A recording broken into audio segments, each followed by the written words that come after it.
Muy importante la reunión tenida en India, donde los países del grupo de los 20, las grandes economías del mundo, con la ausencia de Rusia y de China, pero estaban sus respectivos cancilleres, acordaron frente a la cuestión de la guerra de Ucrania. Por ahora, como la mayoría estaban contra esa guerra, sin embargo, por un consenso prefirieron no tocarlo, pero sí advirtieron que ningún país tenía derecho a cambiar sus fronteras. Allí los países del Grupo 20 evitaron criticar a Rusia, tanto por la invasión a Ucrania como la situación que se ha presentado posteriormente, y adoptaron un consenso de mínimos sobre Rusia, pero también sobre el cambio climático, que no incluye la eliminación de los recursos de los combustibles fósiles, porque muchos estados producen materias primas. Lo que hay que hacer es hacerlas mucho más ambientales, es decir, compaginando el desarrollo, por ejemplo, del petróleo con la defensa del medio ambiente. Veamos. Los países del G20 evitaron el sábado criticar a Rusia por invadir Ucrania y adoptaron un consenso de mínimos sobre el cambio climático, que no incluye la eliminación del recurso a los combustibles fósiles. Al final del primero de 2 días de su cumbre en Nueva Delhi, los países del G20 encontraron un lenguaje de consenso mínimo que fuera aceptable tanto para Rusia como para los países que apoyan a Ucrania en una guerra iniciada hace más de 1 año y medio. El grupo denunció el uso de la fuerza para lograr ganancias territoriales, pero evitó criticar directamente a Rusia por su invasión lanzada en febrero de 2022. El G20 defiende el principio de que los estados no pueden usar la fuerza para buscar conquistas territoriales o violar la integridad, soberanía territorial o independencia política de otros estados.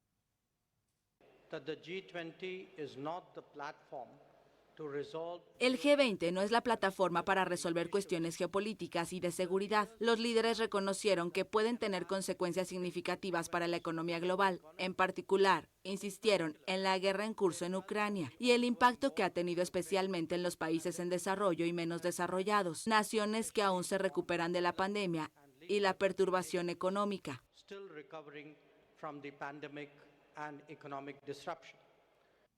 En materia climática, el G20 también logró encontrar un mínimo común denominador, evitando un compromiso para la eliminación gradual de los combustibles fósiles. El grupo se comprometió a triplicar las fuentes de energías renovables para 2030 y a eliminar gradualmente el carbón, acorde con las circunstancias nacionales. Los países del G20 representan cerca del 85% de las emisiones de gases de efecto invernadero, causantes del calentamiento global. El tema climático fue planteado en la cita por el presidente brasileño Luis Inácio Lula da Silva, quien advirtió que la falta de un compromiso con el medio ambiente nos lleva a una emergencia climática sin precedentes. Y como un interlocutor del sur global, el primer ministro indio, Narendra Modi, formalizó en la sesión del sábado la incorporación de la Unión Africana como miembro permanente del G20. Es importante la participación de América Latina, y Venezuela tendrá que ingresar tanto a los BRICS, cuya reunión fue recientemente, como la posibilidad de estar en todos los mercados internacionales. El petróleo sigue siendo factor fundamental y por eso el Grupo de los 20 afirmó que no era contradictorio desarrollar los hidrocarburos y proteger el ambiente. Habrán métodos y fórmulas que la ciencia y la tecnología lo permitirán. Y uno de los temas que preocupa mucho, no solamente al G20, sino a las Naciones Unidas, cuya asamblea se inicia en Nueva York, es el tema atómico nuclear, porque hay capacidad para destruir el mundo 6 o 7 veces si las armas nucleares se abren. Y hay intentos, tanto de Estados Unidos como Rusia, en este caso de la guerra de Ucrania, de poder usar armas nucleares de corto o largo alcance, con lo cual complicaría la situación de la guerra. Y preocupa mucho que algunos países, al margen de la comunidad internacional, tengan acceso a la tecnología nuclear, como se señala Corea del Norte, que por cierto el dirigente norcoreano Kim Jong-un va a hacer una visita oficial a Rusia en estos días próximos con la invitación del presidente Vladimir Putin. Anunciaron ya Rusia y Corea del Norte y se dice que podría haber compra de materiales bélicos para Rusia ante la problemática que tiene y que se ha alargado demasiado la guerra con Ucrania. Veamos. El líder de Corea del Norte hará una visita oficial a Rusia en los próximos días.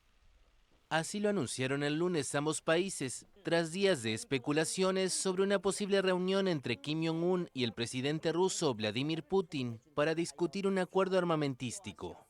Kim rara vez sale de su país y no ha viajado desde la pandemia de coronavirus.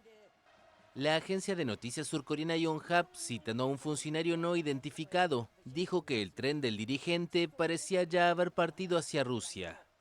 Moscú, un aliado histórico de Pyongyang, fue durante décadas un respaldo crucial del aislado país y sus vínculos se remontan a la fundación de Corea del Norte hace 75 años. En julio, Putin elogió el firme apoyo norcoreano a lo que Rusia llama su operación militar especial en Ucrania. Y en cuanto a las noticias del día en la agenda internacional que conversábamos con nuestro entrevistado Oscar Arnal, queremos hacer un análisis de fondo sobre los 3 hechos más importantes en las últimas horas del fin de semana internacional. Entre ellos, la situación de Marruecos con el terremoto que ha sido terrible y donde no estamos preparados. Por eso la importancia de que los países piensen en qué hacer ante problemas y daños producidos por cuestiones ambientales o tecnológicas, como decían los especialistas en el seguro y reaseguro. Hay que tener los estados también su propia protección civil. Marruecos es un ejemplo. Pero también nos referíamos a la G20, esa reunión tan importante de las grandes economías y su visión sobre el cambio climático y la guerra de Ucrania y Rusia. Y finalmente, no podíamos dejar de lado hoy el golpe de Estado en Chile, lo terrible del golpe, sobre todo la consecuencia de gobiernos de Pinochet que llevó a la violación de derechos humanos y el derecho humanitario. Con esto vamos a despedirnos, pero decimos que mañana vamos a venir con un análisis sobre lo de las Torres Gemelas que ameritan un estudio en profundidad, como siempre hacemos en nuestros editoriales. Así, con el choque de las imágenes y la fuerza de las palabras, nos despedimos hasta mañana a la misma hora con este resumen de las noticias más importantes del día en el campo internacional. Muy buenas tardes. Con varios temas comienza la Semana Internacional.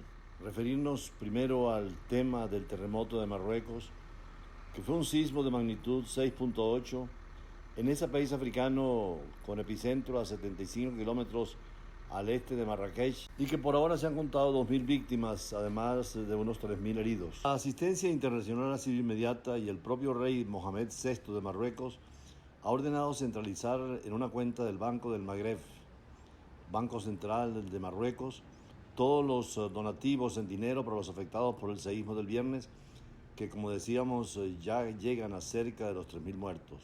Por ahora han aceptado la ayuda de Qatar, el Reino Unido y los Emiratos Árabes Unidos, además de España, que ha sido oportuna en esta ocasión, con equipos, con perros entrenados y con bomberos y personal de defensa civil. Las Naciones Unidas anunciaron que han ofrecido asistencia para la búsqueda y rescate, pero también por las necesidades humanitarias y médicas. La Cruz Roja de China anunció que enviaría $200.000 para esa asistencia humanitaria.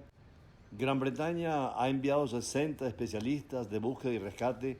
Diferentes organizaciones humanitarias como la Cruz Roja Internacional y la Media Luna Roja también han enviado dinero, materiales, voluntarios para asistir a las víctimas de este terrible terremoto. En la India se celebró la reunión tan importante del grupo de los 20 grandes economías del mundo, pero ausentes Chinas y Rusias. Este es el principal foro para la cooperación económica internacional y tiene un papel importante en la configuración y fortalecimiento de la arquitectura y la gobernanza mundial, fundamentalmente en lo económico y financiero, pero también en otras áreas vinculadas a la paz y a la seguridad internacional.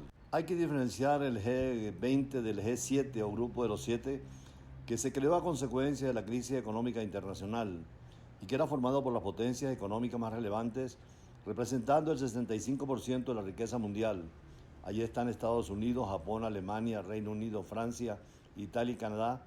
Mientras que este grupo de los 20 surgió en 1999, cuando los países de economías industrializadas de las naciones que conformaban el grupo de los 7 países más desarrollados, además se anexaron Canadá, México, Alemania, Francia, Reino Unido, Italia, Rusia, Japón, China, Corea del Sur, India, Indonesia, Turquía, Arabia Saudita, Sudáfrica, Argentina, Brasil, Australia, más el bloque de los 27 estados de la Unión Europea. Allí están concentradas las grandes riquezas del mundo, las grandes posibilidades para el desarrollo, y de ellos depende la paz y la seguridad internacional. Debemos recordar también hoy la caída de Pinochet hace 50 años, cuando la dictadura chilena se abrió nuevamente a la democracia y donde el presidente de Chile analizaba ayer en los medios de comunicación el golpe de Estado de 1973 y destacó la fortaleza que tienen actualmente las instituciones y la democracia en Chile. Señaló el papel importante de las Fuerzas Armadas en la institucionalidad y ajenos a la política, los desafíos que enfrenta su gobierno y los cambios que él mismo ha sufrido desde que dejó el asiento en la Cámara de Diputados para ser presidente de todos los chilenos. Lo más importante ha sido, en todos esos actos conmemorativos, la reivindicación de la figura del presidente Allende, quien precisamente era el jefe de Estado por primera vez en la izquierda latinoamericana había gobernado Chile y que marcaron la actividad de 50 años del golpe de Estado, donde la reivindicación, como decíamos, es la del presidente Allende. El presidente Boric le agradeció su compromiso y valor y sacrificio, y parafaseando el famoso discurso que dio Allende el mismo 11 de septiembre, les diría que estamos trabajando para estar a la altura y seguir abriendo las alamedas por donde caminan el hombre y la mujer libres para construir una sociedad mejor.